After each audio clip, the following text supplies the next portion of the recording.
If you only had one shot, one opportunity to pick the best all-around 22, what would you pick? The Ruger 1022. And I'm about to show you why. Now, before you guys start saying, but my CZ and my Tikka. Well, guys, you can buy roughly 2 1022s before you can get a hold of a Tikka or the CZ. Now, those are fine rifles. But here we're talking about all around. Price and availability, Ruger. Ruger's been around for roughly 60 years.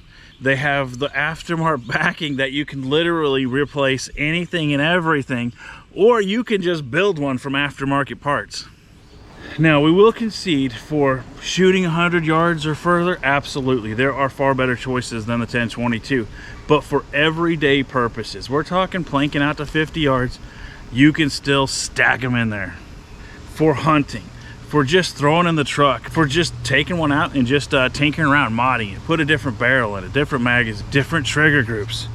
They're all extremely easily done with the Ruger. A couple of pins, bingo, you got the trigger group out.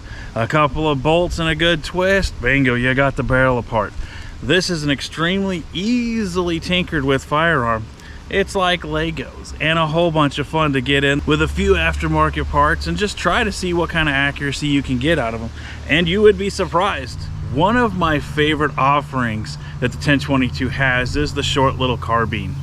This little guy's been with me for a long time, in its stock form, chasing squirrels around the woods. Which leads us to this. Why is the 1022 so popular? Well, first, reliability. For semi-auto, this thing is fairly reliable. It just goes and goes and goes. It's extremely easy to take apart, clean, put back together, all in a snap. The 1022 has always been a workhorse.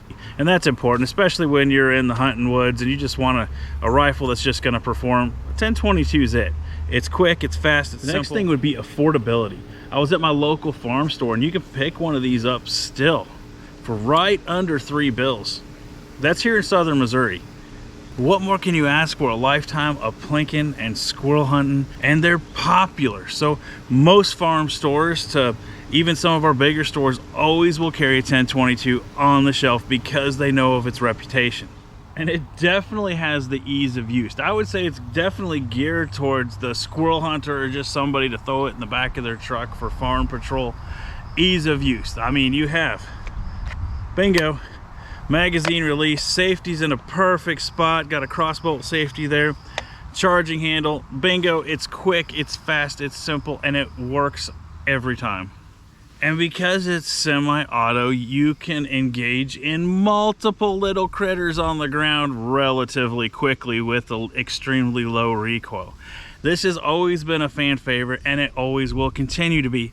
And they are so popular that tons of aftermarket companies have made their own version of the 1022 with basically the same parts, maybe just a little bit beefier, maybe just a little bit heavier, maybe a little more accurate. Now, this is a factory receiver, factory bolt 1022 with a Faxon barrel and Burris optic, and this is the Magpul TX22 stock on it. And this thing, let me tell you, is a squirrel getter. This thing is my choice when I go out to the woods nowadays. Now, I need to know who all has a 1022 and who's thinking about picking one up, because you can't really go wrong with a good old 1022.